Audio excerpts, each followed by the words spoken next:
You want to play sports one day, right? You do too, right? Me too. You too? You too? Okay, so let me ask you this. Are you doing everything possible to make the good grades to be able to play sports? Yeah. Difficult question for a 9-year-old to answer, but former Alabama linebacker Nico Johnson wants them to be ready for their future. A once Andalusia High 5-star recruit, Johnson went on to win 3 national championships at Alabama. He hit a roadblock when he got to the NFL. I tore my ACL last year, and just trying to figure out what I want to do mentally. 50-50. I want to go back, but the other 50, I'm like, I'm tired. My body's tired. I'm tired mentally.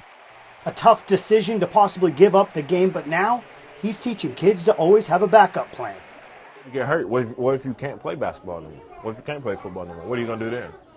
That's why I say that education is so important. But you got to create good habits now. That's what I'm telling you. Now Johnson has taken his own advice, going back for his master's degree. He has big plans for his future, including establishing a new football camp in the Wiregrass. We're doing this camp and some of the things we're going to do in the future with the Boys and Girls Club to give these kids a leg up whenever they get ready to hit the real world. If we can do that, whether it's 1 or 10 or 20 kids, we've done our jobs. After being a role model for years on the field, Johnson is now trying to motivate off it. Yeah, how y'all doing? Y'all doing all right? Okay. And that job is far from over.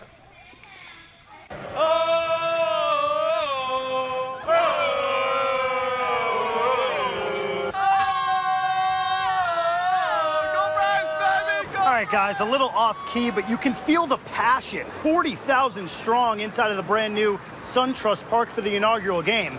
And these fans are just in awe. I obviously got here right when the gates opened, and, I walked in. First thing I thought was, oh my God, this is home. Our family takes trips to several major league stadiums. I've been to 23 different stadiums, and this is above all the best. So what makes SunTrust Park so incredible?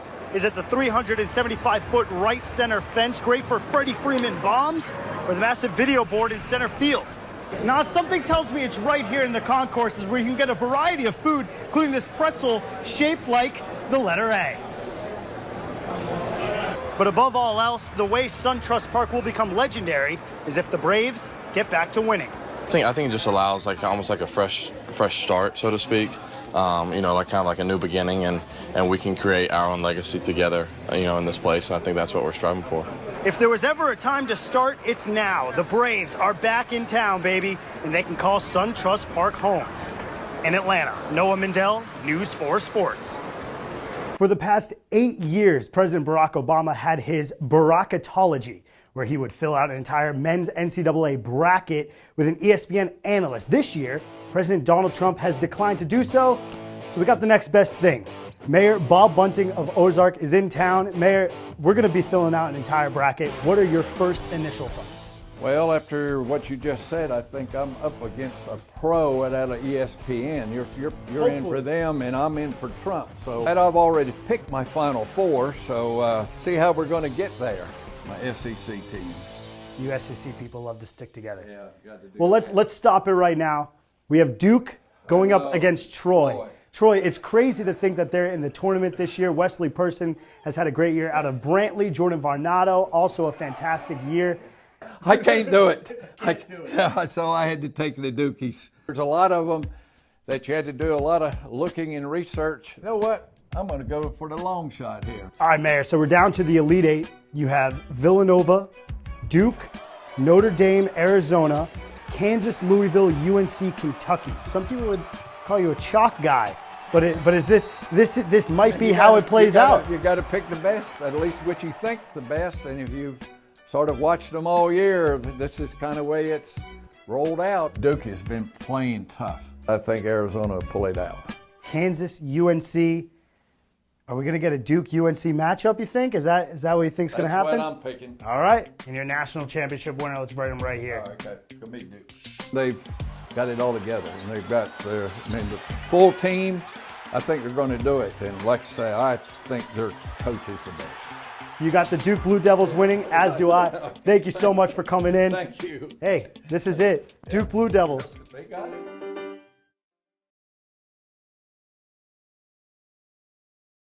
Probably just aim up the left center, about right side of the left bunker, left fairway bunker up there, and just pound it.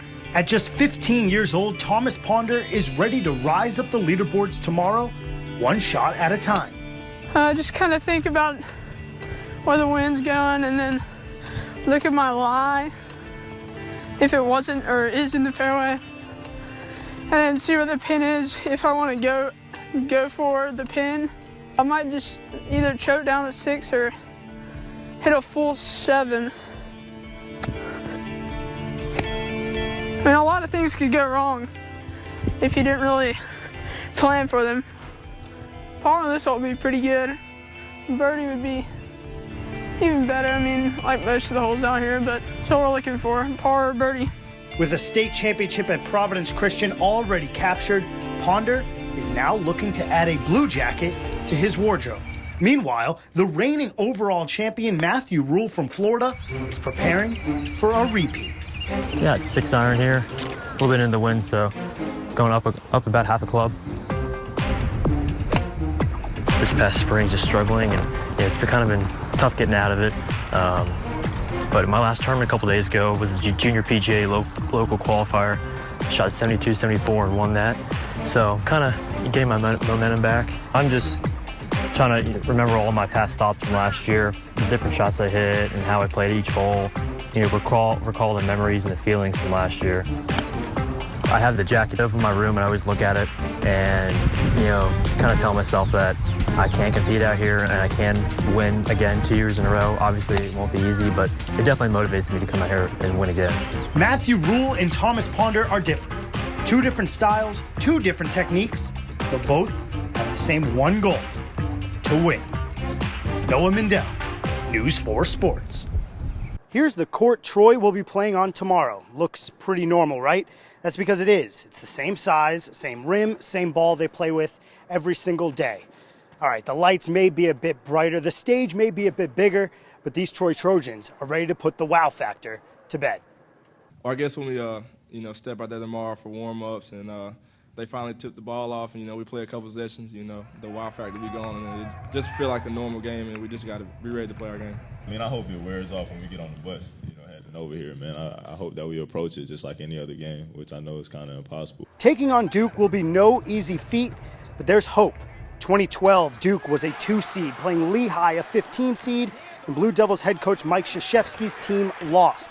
So don't think the Dukies aren't worried about the Trojans.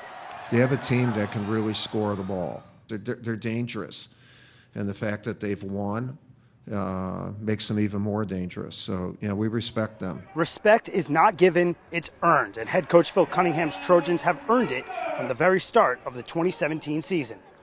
From the start, we thought this team had a chance to be really good, but it's been a climb. But in the last month or so, we've been playing at the highest level we have all year. This team is getting hot at the right time, so come Friday night, they will be given their biggest test ever. And in Greenville, will their fire in themselves burn brighter? We'll have to see. Reporting in the Bon Secours Center, Noah Mindell, News 4 Sports. For 4 years, this gym has been the home to center Kevin Morris. And in just 9 days, Kevin will not only represent his school, but the state of Alabama in the Alabama-Mississippi All-Star Game. It's going to be another great experience. It's not North-South All-Star, it's all of us together. And we're going to go up here, we're going to show Mississippi what Alabama basketball is about, because, everybody say we ain't got nothing but football players, so we're going to prove a little bit of something. He's been at it for 4 years. He's been a varsity player for 4 years. So it's really not surprising for him to be at this level and for him to gain the accomplishments that he has. When Morris walks out on the court, he'll be able to look into his not-so-distant future.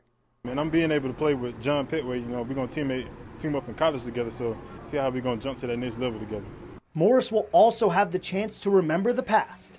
The Alabama All-Star team will honor Rod Scott, a member of the Robert E. Lee basketball team who passed away March 4th after being in a car accident. He always talked about how he was going to do this in the future, and it's just like he had a big plan, so we're going to all try to live his legacy. So I know I'm going to play hard whenever I do play, and I'm going to always play for him. Scott has been named as an honorary teammate, and the senior from Dothan High has a promise for everyone in the state. We're going to get the win for him. Ain't no hope about it. We're going to get the win for him. The Alabama All-Stars may have the biggest player in Kevin Morris, but after they honor their fallen teammate, they may have the biggest heart as well. Reporting from Dothan, Noah Mindell, News 4 Sports. The Trojans were hyped to get out and put the helmets on for the first day of fall camp, a day the Troy leaders were ready to take on. Man, I'm so glad I actually get out here and actually play because, I was out that spring and then going through all summer with workouts. I was ready to play. It was like a fundamental day. Everybody trying to get the hang of practice for the freshmen. It was just like everybody was running around with their head cut off. But I believe as fall camp keep going, I believe everyone's going to do their job. Well, a key absence today's practice was wide receiver Emmanuel Thompson with an apparent leg injury. But a new key addition is the brand new Trojan, graduate transfer junior Yankande from UNC Chapel Hill. He's a guy that became available at North Carolina after he graduated. So we had an opportunity to add to him, and he's a kid that's a veteran. We need some good veteran leadership, and he's a guy that we thought had a lot to bring to the table. I bring everything I have to help the defense and the team to just, improve from last year and hopefully get to the bowl game. The 6'4", 260-pound D lineman seemed poised on the field today and will soon join the ranks as a key leader on this Trojan defense heading into 2016. Reporting from Troy, Noah Mindell, News 4 Sports.